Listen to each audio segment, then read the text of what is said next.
আমেরিকার agent, সিআইএর agent হিসেবে পাকিস্তানকে বা পূর্ববঙ্গকে আমেরিকার হাতে তুলে দিচ্ছে। এর বাইরে আরেকটি গ্রুপ হয়ে গেল যে এরা কেজিবির এজেন্ট। বাংলাদেশে বিশেষ করে বামপন্থী যারা রাজনীতি করতেন তারা কেজিবির এজেন্ট রাশিয়াতে যেতেন। আবার এদের মধ্যে দুটো গ্রুপ হয়ে গেল বামপন্থীদের মধ্যে। একটা হলো পিকিংপন্থী, মানে এখন যে চীনের রাজধানী বেজিং, ওটার আগের নাম ছিল পেকিং। তো পিকিংপন্থী এক দল কমিউনিস্ট ছিল এবং এর মধ্যে মাওলানা আব্দুল হামিদ খান ভাসানীকেও পিকিংপন্থী রাজনীতিবিদ হিসেবে মনে করা হতো। বঙ্গবন্ধুকে মনে করা হতো ভারতের দালাল, ভারতের তাবেদার। এভাবে স্বাধীনতার পূর্ব সময় যে ন্যারেটিভগুলো তৈরি হয়েছে সেই ন্যারেটিভটি বঙ্গবন্ধুর জামানাতে মানে একেবারে দুটো মারাত্মক বলয়ে বিভক্ত হয়ে যায়। এটি বলা হলো আওয়ামী লীগ, বাকশাল, বঙ্গবন্ধু, তাজউদ্দিন এরা সবাই দিল্লির লোক, আর তাদের বিরুদ্ধ পক্ষ যারা আছে তারা সবাই পাকিস্তানের লোক। রাজাকার, আলবদর, আশামস, মুসলিম লীগ বলতেই তখন পাকিস্তান এবং ভারত। ঠিক ওই সময়টিতে আমেরিকার দালাল বা রাশিয়ার দালাল 70-এর দশকে এটা খুব কম আলোচিত হতো। কিন্তু 80-র দশকে এসে যখন এরশাদ সাহেব ক্ষমতায় আসলেন তখন কেন জানি ভারতের যে বিষয়টি পেছনে চলে গেল, পাকিস্তানের বিষয়টিও পিছনে চলে গেল, সামনে চলে আসলো একচেটিয়াভাবে আমেরিকার দালাল। এবং ওই সময়টিতে যারা নিজেদেরকে সিআইএর এজেন্ট পরিচয় দিতেন, আমেরিকার দালাল পরিচয় দিতেন, সমাজে তাদের মান সম্মান বেড়ে যেত। এরশাদ সাহেব খুব সুকৌশলে সবার সঙ্গে সম্পর্ক রক্ষা করতেন এবং তার সবচেয়ে চমৎকার সম্পর্ক ছিল মূলত ভারতের সঙ্গে। কিন্তু ভারতের সঙ্গে সম্পর্ক রাখার পরও আমেরিকার দালাল রূপে বা আমেরিকার বন্ধু রূপে তিনি রাষ্ট্র ক্ষমতায় যে নৈপুণ্য দেখিয়েছেন এবং যেভাবে তিনি হোয়াইট হাউসে সম্মানিত হয়েছেন এবং পুরো আমেরিকার যে বলয়টিকে বাংলাদেশের পক্ষে রেখেছেন, এটা স্বাধীন বাংলাদেশে দ্বিতীয় কেউ পারেনি, কোনো আমেরিকার লোক পারেনি। এটা গেল তার ঘটনা। অন্যদিকে খুব অল্প সময় পেয়েছিলেন প্রেসিডেন্ট জিয়াউর রহমান। তিনি মূলত সবার সঙ্গে সম্পর্ক রক্ষা করার চেষ্টা করেছেন, কিন্তু সৌদি আরব এবং চীন এই দুটো রাষ্ট্র ছাড়া কৌশলগতভাবে আসলে তার সঙ্গে কারোরই সম্পর্ক হয়নি। আমেরিকার হয়নি, ভারতেরও হয়নি, পাকিস্তানের তো প্রশ্নই আসে না। একেবারে রিয়াল।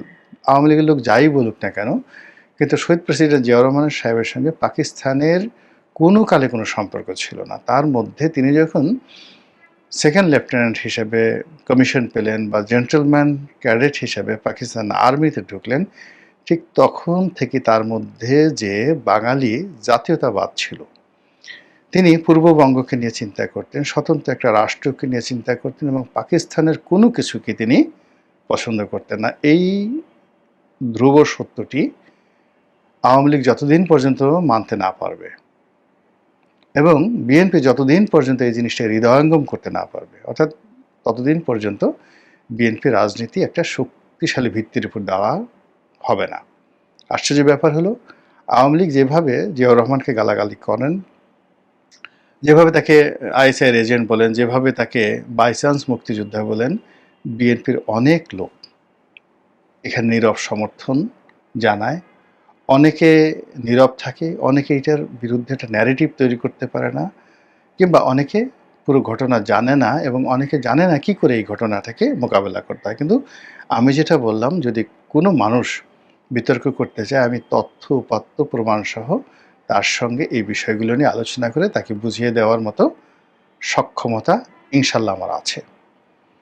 তো সেই শহীদ প্রেসিডেন্ট জিয়াউর রহমানের মৃত্যুর পর এরশাদ সাহেব আসলেন। এরশাদ সাহেব মূলত তিনি এতটা কৌশলী, তার সঙ্গে যখন কোনো মেয়েরা কথা বলতেন, মেয়েরা মনে করতেন যে এর মাথায় কোনো বুদ্ধি নেই, একেবারে সরল সোজা, এর উপর কাঁঠাল ভাঙা যাবে। আহা, এরকম কোনো মানুষ হয়? তারপরে যা হবার তাই হতো। তার সংস্পর্শে যে সকল রাজনীতিবিদ, সাহিত্যিক, সাংবাদিক যেতেন, সবাই তার সরলতায় মুগ্ধ হতো। কিন্তু তিনি সেই সরলতাটাকে কাজে লাগিয়ে কাউকে প্রতারিত করেননি বটে, কিন্তু নিজের স্বার্থ তিনি এবং নিজের সিদ্ধান্ত তিনি সময় মতো নিয়ে নিয়েছেন। ফলে 9টি বছর তিনি শাসন কার্য পরিচালনা করেছেন। তারপর একেবারে মৃত্যুর পূর্বক্ষণ পর্যন্ত তিনি আলোচনার কেন্দ্রে ছিলেন। আর এই সময়ের মধ্যে মানে তার যে বন্ধুত্ব সৌদি আরবের সঙ্গে, চীনের সঙ্গে, সংযুক্ত আরব আমিরাতের সঙ্গে, আমেরিকার সঙ্গে, পাকিস্তানের সঙ্গে, ভারতের সঙ্গে, সবার সঙ্গে তিনি যে সমতার নীতি অবলম্বন করেছিলেন, এটা বাংলাদেশে অন্য কোনো রাজনীতিবিদ পারেন না। এখন আপনারা তাকে স্বৈরাচার বলেন, যা কিছু বলেন না কেন, সেটা ভিন্ন একটা বিষয়। সেদিক থেকে যদি বিএনপি এবং আওয়ামী লীগের কথা চিন্তা করেন, তাহলে এই দুটো দলের যে কূটনৈতিক ব্যর্থতা একেবারে রিমার্কেবল।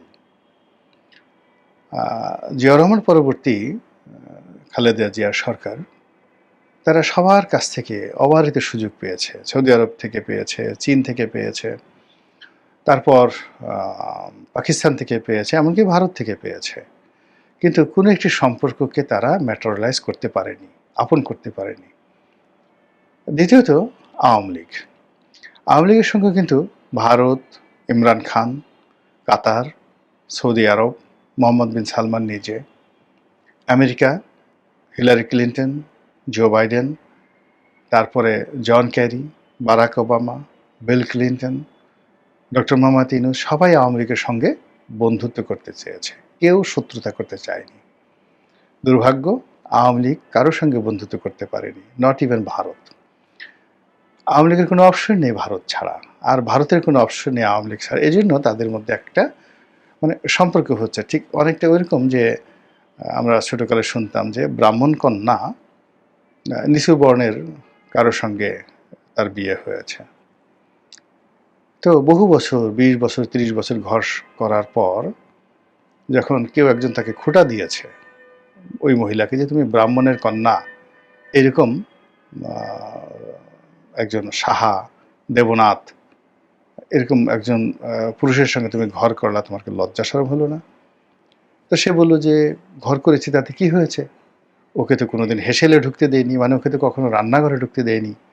এরকম আমাদের দেশের গল্প আছে, যখন কোনো বিকল্প থাকে না, ন্যারেটিভ থাকে না, কিন্তু সম্পর্কটা আসলে রক্ষা করতে হয়। তো এখন আওয়ামী লীগের সঙ্গে ভারতের যে সম্পর্ক, সেই বঙ্গবন্ধুর জমানা থেকে আজ অবধি এর মধ্যে কখনো আন্তরিকতা ছিল না।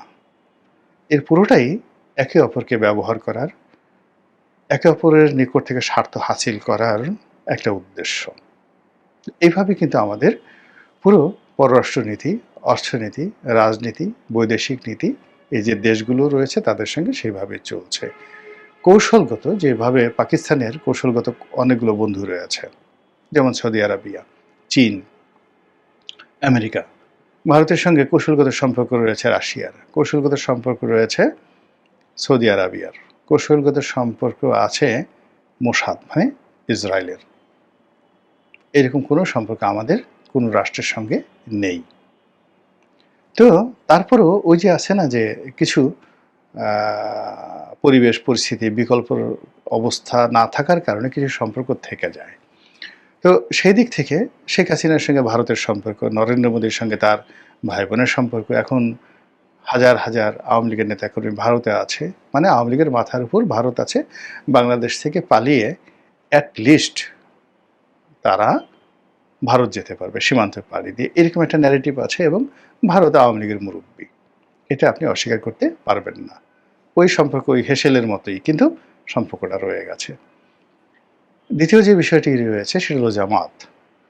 জামাতের সঙ্গে পাকিস্তানের একটা ভালো সম্পর্ক আছে, এতে কোনো অস্বীকার করার কিছু নেই।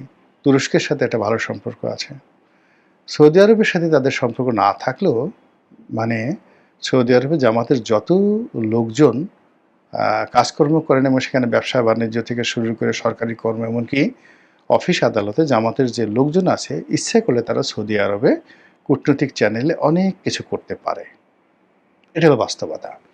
তো সেই দিক থেকে জামাতের মাথার উপরে ধরুন পাকিস্তান আছে, তুরস্ক আছে, তুরস্কের একই পার্টি আছে, তাহলে আর আছে কি এখন শক্তিশালী? ডক্টর মোহাম্মদ ইউনূস। তার সঙ্গে ইউরোপ আছে, তার সঙ্গে আমেরিকা আছে, তার মাথার উপরে মুরব্বি আছে। তাহলে সেই দিক থেকে যদি বলা হয় বিএনপির সাথে কে আছে, তারেক রহমানের সাথে কে আছে, তারেক রহমান সাহেবের সাথে কি ব্রিটিশ প্রধানমন্ত্রীর কোনো সম্পর্ক আছে? বিএনপির সঙ্গে কি পাকিস্তানের যে বর্তমান সেনাপ্রধান বা প্রধানমন্ত্রী তাদের কারোর সঙ্গে বিএনপির কোনো নেতার সম্পর্ক আছে? যেমন সালমান এফ রহমানের সঙ্গে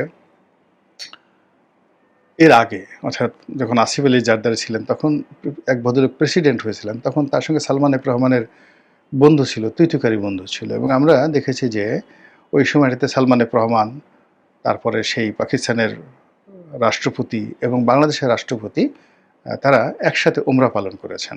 ইটস এ ফ্যামিলি রিলেশনশিপ। তো এইরকমভাবে ধরেন ভুটানের যিনি রাজা, তিনি জয়ের ঘনিষ্ঠ বন্ধু, একসাথে তারা পড়াশোনা করেছেন। শেখ হাসিনার সঙ্গে ব্যক্তিগত বন্ধুত্ব এই কাতারের যে বর্তমান আমির, তার বাবার সঙ্গে। It's a personal relationship. Mohammed bin সালমানের সঙ্গে শেখ হাসিনার ভালো সম্পর্ক। শেখ হাসিনার সাথে ইম্মানুয়েল ম্যাক্রোর একেবারে কেমন সম্পর্ক যে একে অপরকে জড়িয়ে ধরে, সেটা ভাই বোন বলেন, মা বলেন, সন্তান বলেন, ওইরকম ইম্মানুয়েল ম্যাক্রোর সঙ্গে তার একটা সম্পর্ক রয়েছে। আর মোদির কথা তো বললামই। অন্যদিকে শেখ হাসিনার সঙ্গে পারিবারিকভাবে ভুট্টো পরিবারের একটা সম্পর্ক রয়েছে পাকিস্তানের। মানে এটা অবাক করার ব্যাপার হলো, বেনজির ভুট্টো, আসিফ আলী জারদারি, বিলওয়াল ভুট্টো, নুসরাত ভুট্টো, মানে এরা তো মারা গেছেন, যারা জীবিত আছেন, তাদের সবার সঙ্গে শেখ হাসিনার একটা একেবারে অন্তরঙ্গ পারিবারিক সম্পর্ক আছে, যেভাবে গান্ধী পরিবারের সঙ্গে শেখ হাসিনার পারিবারিক সম্পর্ক রয়েছে। তো সেই দিক থেকে রাজনীতির অন্দর মহলে ঢুকে যাওয়ার জন্য আওয়ামী লীগের বিকল্প কী? ধরুন, টিউলিপের কারণে লেবার পার্টির যত রথী মহারথী রয়েছে, আওয়ামী লীগের জন্য সবার দরজা খোলা। এবং সেই সূত্র দিয়ে তারা যদি মনে করে যে এখন তারা 1 ঘন্টার নোটিশে সেই বাকিংহাম প্যালেসে ঢুকবে, এটা তাদের জন্য কোনো সমস্যা নয়। জয়ের যে স্ত্রী ছিলেন বা আছেন, আমি জানি না তাদের ডিভোর্স হয়ে গেছে কিনা, তিনি মিশিগানের যেটাকে বলা হয় মোটর সিটি, ডেট্রয়েট, সেখানের অত্যন্ত সম্ভ্রান্ত পরিবারের সন্তান। এবং ডেমোক্র্যাট, আমেরিকার যে ডেমোক্র্যাট ফ্যামিলি, সেই যাদের সঙ্গে বিল ক্লিন্টনের সাথে ব্যক্তিগত সম্পর্ক যাকে বলা হয় ডক্টর মোহাম্মদ ইউনূসের, কিন্তু আওয়ামী লীগের সঙ্গে মার্কিন যুক্তরাষ্ট্রের ডেমোক্র্যাটদের 1-to-1 লেভেলে যে ব্যক্তিগত সম্পর্ক, সেটা বিএনপির কি রিপাবলিকানদের সঙ্গে ওইরকম সম্পর্ক আছে? কার আছে? মির্জা ফখরুলের আছে? আমির খসরু মাহমুদ চৌধুরীর আছে? কোনো সিনেটর, কোনো গভর্নর, কয়জন কংগ্রেসম্যান? কিন্তু আওয়ামী লীগের আছে, জামাতের আছে। জামাতে গিয়ে দেখুন, জামাতের আমির যদি মনে করে যে 1 ঘন্টার মধ্যে সে এরদোয়ানের সাথে সাক্ষাৎ করবেন, তিনি পারবেন। শেখ হাসিনা তার জমানতে মোহাম্মদ বিন সালমান, তার সাথে একটা সম্পর্ক গড়ে তুলেছিলেন, এবং শেখ হাসিনা যদি আরও কিছুদিন ক্ষমতায় থাকতেন, মোহাম্মদ বিন সালমান বাংলাদেশে আসতেন। এরপরে ধরেন শেখ রেহানা ছেলে ববি, নিউজিল্যান্ডের অথবা ফিনল্যান্ডের অত্যন্ত অভিজাত একটি পরিবারে বিয়ে করেছেন। তার শ্বশুর ওখানকার মন্ত্রী ছিলেন। তাহলে সেই দিক থেকে ডক্টর মোহাম্মদ ইউনূস বলেন, শেখ হাসিনা বলেন, জামাত বলেন, সবারই মাথার উপর ছায়া আছে। এটাকে আপনি গডফাদার বলেন, তাবেদার বলেন, যা কিছু বলেন না কেন, সেটা তাদের আছে। তো সেই দিক থেকে বিএনপিরও তো লাগবে। বিএনপির কারা আছে, কার সঙ্গে কাদের আছে? মাঝে মধ্যে আমরা দেখি শামা ওবায়েদ আমেরিকান দূতাবাসের সঙ্গে বৈঠক করেন। মাঝে মধ্যে আমরা দেখি যে ডক্টর মঈন খান তার বাসায় কয়েকজন রাষ্ট্রদূতকে দাওয়াত করেন এবং তাদের সাথে খাওয়া দাওয়া করেন, এবং সেগুলো বিএনপির পেজে প্রকাশিত হয়। আর সদল বলে আমির খসরু মাহমুদ চৌধুরী, তারপরে মির্জা ফখরুল ইসলাম আলমগীর থেকে শুরু করে তাদের একটা টিম আছে, ফরেন রিলেশনস কমিটি, এরকম একটা টিম আছে। তারা এই রাষ্ট্রদূতদের সঙ্গে দেখা সাক্ষাৎ করেন, এবং আলতাফ হোসেন চৌধুরীর নেতৃত্বে বিএনপির কয়েকজন লোকজন আছেন, তারা মাঝে মধ্যে চীনের একটা পলিটিক্যাল গ্রুপ রয়েছে, তাদের সাথে সম্পর্ক ভালো, মাঝে মধ্যে তারা চীন ভ্রমণে যান। এই তো বিএনপির। তো সেই দিক থেকে যাকে বলা হয় জনাব তারেক রহমান সাহেব, ভবিষ্যৎ প্রধানমন্ত্রী, দলের কাণ্ডারি, তাকেও তো তার যারা প্রতিদ্বন্দ্বী, রাজনৈতিক প্রতিদ্বন্দ্বী, সেই পর্যায়ের আন্তর্জাতিক কানেক্টিভিটি লাগবে, গডফাদার লাগবে, মাথার উপর ছায়া লাগবে, যা কিনা এই দলটিকে আলটিমেটলি তার প্রতিপক্ষের জন্য, অর্থাৎ বিএনপির প্রতিপক্ষের জন্য, তারেক রহমানের প্রতিপক্ষের জন্য রীতিমতো একটা প্রেশার হিসাবে কাজ করবে। আর সেটা যদি বিএনপি শো আপ করতে না পারে, দেখাতে না পারে, বোঝাতে না পারে, তৈরি করতে না পারে, তাহলে এই যে বিপুল জনগোষ্ঠী, অলমোস্ট 35% আওয়ামী লীগের সমপর্যায়ের জনপ্রিয়তা রয়েছে বিএনপির, এবং আওয়ামী লীগের যে নেতাকর্মী রয়েছে, যে মানের নেতাকর্মী রয়েছে, বিএনপির নেতাকর্মীর মান তার চেয়ে কোনো অংশে কম নয়, বরং ক্ষেত্র বিশেষে অনেক অনেক বেশি। অনেক যোগ্যতামূলক আওয়ামী লীগ থেকে এসে বিএনপির হাল ধরেছে। বিএনপি থেকে কোনো লোক আওয়ামী লীগে ঢুকতেই পারেনি, আওয়ামী লীগের দরজা এভাবে বন্ধ। তো কাজেই এখানে আসলে পলিসিগতভাবে প্রতিপক্ষের যে জিনিসগুলো রয়েছে, সেই জিনিসগুলো যদি আপনার না থাকে, আপনি জমিদারি করবেন, গভর্নরগিরি করবেন, রাজা হবেন, বাদশাহ হবেন, আমির হবেন, ওমরা হবেন, মন্ত্রী হবেন, পাইক হবেন, পেয়াদা হবেন, সেনাপতি হবেন, আপনার প্রতিপক্ষ যা আছে তার সাথে মানে 1 পয়েন্ট হলেও আপনার কিছুটা বেশি থাকতে হবে। আদারওয়াইজ আপনি কি করে তাদের উপর আধিপত্য বিস্তার করবেন? আপনি অনেক বড় জেনারেল, আপনার একটা পিস্তল আছে, পিস্তলে গুলি নেই। আপনি অনেক বড় জেনারেল, আপনি অনেক সুন্দর পোশাক-আশাক পরে আছেন, কিন্তু আপনার চেইন নেই। আপনি অনেক বড় জেনারেল, কিন্তু আপনার বেল্ট নাই। আপনি ইন করে যাকে বলা হয় সামরিক পোশাক পরতে পারেন না। ফলে ডে বাই ডে আপনার ভুঁড়ি বেড়ে গেছে। আপনি যদি লেফট রাইট বলেন, ডানে ঘুরো, বামে ঘুরো, আপনি ঘুরেন ডানে, আপনার পেট ঘুরে বামে। আপনি যদি বলেন গার্ড সাবধান, আপনার থুতনির নিচের যে মাংস থলথল করে ঝুলতে থাকে। আমি সেনাবাহিনীকে নিয়ে যে উদাহরণটা দিলাম, রাজনৈতিক দলের ক্ষেত্রে এটা প্রযোজ্য। আপনাকে ওইরকম শক্তিমত্তা থাকতে হবে।